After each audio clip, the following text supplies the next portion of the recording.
जब मैं अपनी ये किताब the ultimate guide to UPSC essays लिख रही थी तो अक्सर मेरे दिमाग में एक ख्याल आता था, ऐसी कौन सी 3-4 चीज़ें हैं जिन्हें हम अगर ध्यान रखें तो हम अपने ऐसे को बहुत बेहतर तरीके से लिख सकते हैं। तो उस दौरान मेरे पास ये 5 टर्म्स आइडेंटिफाई हुई। First is thematic. हमारा ऐसे एक थीम को फॉलो करता हुआ होना चाहिए। There should be a proper theme which we must follow. It should not be a random collection of facts. आपने हिस्ट्री में कुछ पढ़ा, ज्योग्राफी में कुछ पढ़ा, कई लोग कहते हैं बस सबको इकट्ठा करो और डाल दो ऐसे में। No, there has to be a thematic flow in your essay. Second is focused. Whatever is the thesis of your essay. Thesis मतलब कोई एक particular statement है जिसे वो आपको analyze करने के लिए बोल रहा है. The examiner is seeking a specific analysis from you about a statement. Therefore, your analysis of that statement should be focused. It should not be distracted and scattered. Third thing is relevance.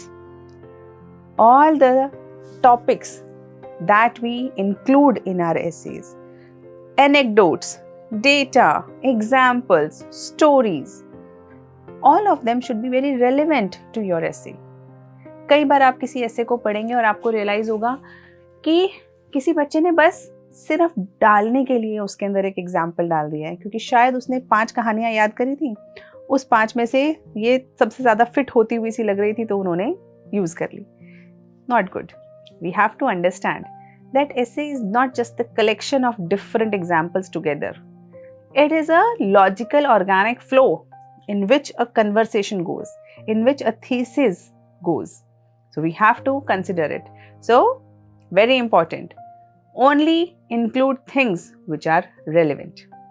Then we are coming to the fourth point, that is analytical. You have to do an analysis. What is analysis? जब आप ऐसे लिख रहे हैं तब आप उसके different dimensions को एक्सप्लोर करते हैं, आप उसके प्रोज कॉन्स को एक्सप्लोर करते हैं, आप उसकी medium term, short term, long term benefits और इश्यूज को एड्रेस करते हैं, आप उसके डिफरेंट आसपास के जितने इन्फ्लुएंस के जोन में जितनी चीज़ें होती हैं उन्हें डिस्कस करते हैं.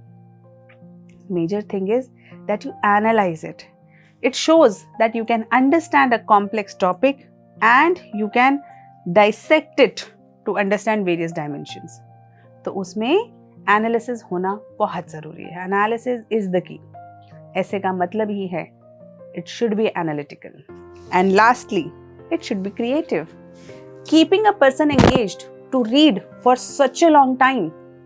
आपके ऐसे को 500-600 वर्ड के ऐसे को कोई क्यों पढ़ेगा?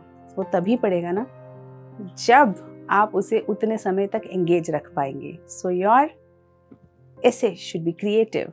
सो आज हमने देखा 5 चीज़ें हैं हमारे ऐसे की स्ट्रेंथ को बनाने के लिए. First, it should be thematic. Second, it should be focused. Third, it should be relevant. Fourth, it should be analytical. And lastly, it should be creative. So I hope it helps.